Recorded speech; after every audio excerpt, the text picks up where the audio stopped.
The first thing patients want to know is, what is this disease, multiple myeloma, and how is it going to affect me? Multiple myeloma is a bone marrow-based cancer of a type of white cell called a plasma cell. The job of the plasma cell is to make antibody. And what happens in myeloma is, unfortunately, billions of these cancer cells take over the bone marrow and wreak havoc. And they wreak havoc because the bone marrow is where you make your blood cells, your red cells, your white cells, and your platelets.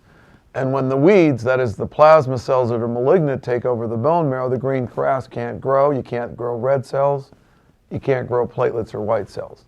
And when you don't make red cells, you become anemic. You can be tired.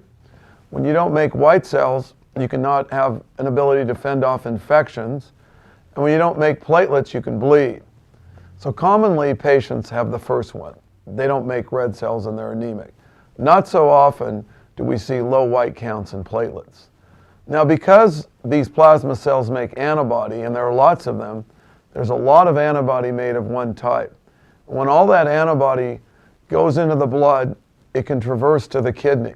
And within the kidney, it can clog up the kidneys and cause kidney failure. Now, because the bone marrow sits next to the bone, this bone marrow riddled with myeloma can wreak havoc on the bones and cause them to resorb. What does that mean? Bone loss. And when you lose bone, you fracture. You can also have bone pain.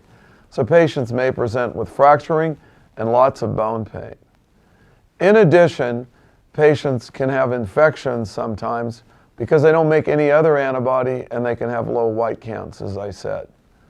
So patients most often are found because on their laboratories, they come in the door and they have either anemia or they have a high total protein count.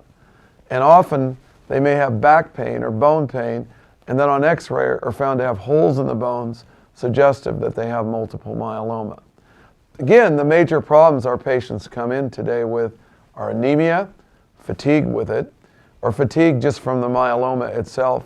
Those plasma cells can produce substances that make you tired. You may also come in with bone pain or fractures, and sometimes with kidney failure, and the symptoms of that may be fatigue, nausea, vomiting, or your inability to have any urine output, which in that case means it's pretty severe. So myeloma is a bone marrow-based disease that can cause problems with the bones as well as the kidneys, not just the bone marrow itself.